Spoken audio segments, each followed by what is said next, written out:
All right, weather enthusiast Sam Danford here, giving you the Jackson localized forecast for 4th of July. This is an important one. You're going to want to listen up. This is currently the radar right now. It's about 7:30 p.m. here, local time. And you can see this huge outflow boundary.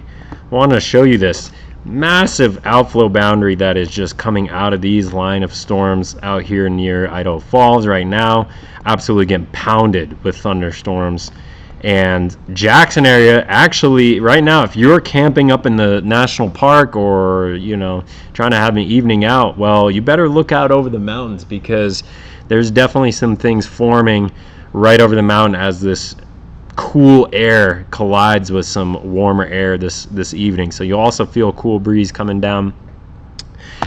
Here's the current satellite right now, and you can see that outflow boundary. I might have to move my screen over, but you can see that outflow boundary actually draping over and all that development. So tomorrow the big thing is going to be showers and storms. I hate to break it to you. This 4th of July is definitely going to come with its own set of fireworks. We have showers light overnight tonight. We're going to have in and out, especially a little surprise shower at 6 in the morning. It looks like it's going to be concentrated more south, more towards Alpine, Hoback.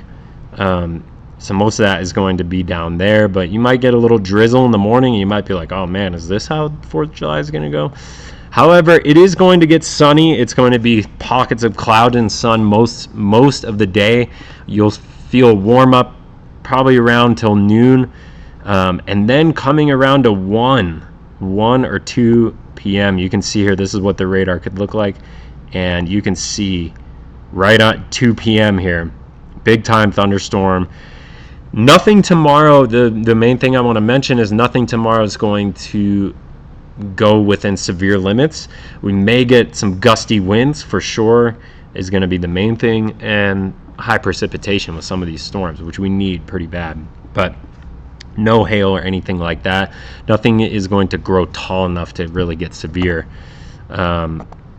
which I'll show you in a moment why. But anyways, this is the afternoon hours, starting about 1 to about 4 p.m. you can see that storm roll through. So expect that to happen if you're going out on the river, if you're going out to the lakes. Just keep your eyes on the sky, especially right actually downtown. This thing is looking like it could be there. So that's what the radar could look like. And what I wanted to show you is why these storms won't be severe. And this is CAPE, which is essentially thunderstorm fuel. And if you look at tomorrow around that 2 p.m. hour, or right before 2 p.m., you do see some CAPE in our area, and especially southwest of us where the storms are going to form. But these are pretty low numbers. If you look over, for example, in Minnesota or North Dakota, I mean, those are 3,000, CAPE in the 3,000s. For us, it's going to be much lower. So that's good. That'll cut back on the potential for these storms to grow really tall. Doesn't mean to let your guard down. Definitely still will have storms. And again, I just want to show you kind of the wider view real quick. By the way, this is the most recent HRRR forecast, meaning you are getting the most up-to-date info that I could find you. And you can see it multiple rounds. We have 1, 2, 3 rounds of showers.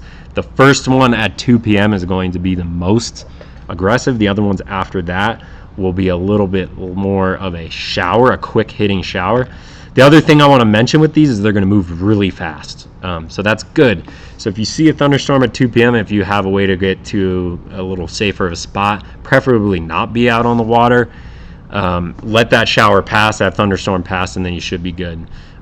This I want to show you, this is lightning potential, lightning density. So it kind of animates in that weird way because it's showing the storm motion as it's moving. So again, this is right at that's actually right before the 2 p.m. hour. But right then, we've got lightning potential for sure. So, the saying is when thunder roars, go indoors. Wanted to show you this too. This is also around, this is actually around 6 p.m. I believe. Yeah, this is around 6 p.m., which this could be a what's called a downburst from a thunderstorm. This could be happening around the evening hours before you're settling into your evening plans if you're having a barbecue. Be on the lookout. Some of these thunderstorms too later in the evening won't have as much precipitation because we're going to get a pocket of dry air behind all these thunderstorms afterwards.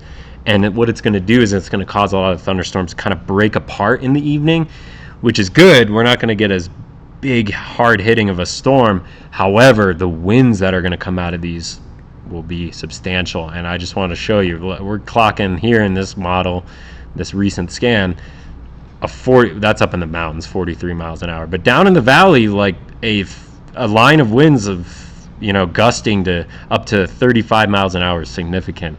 So just a heads up, between the hours of, I would say, 2 p.m. onwards, just be on the lookout for some of these storms packing some gusts. Now, the last thing I want to show you, everybody wants to know, are the fireworks going to happen? I think the fireworks are going to happen. I think by 10 p.m., a lot of these storms are going to roll out. This last one is kind of around 8 p.m., and it looks like a lot of this is going to stay south.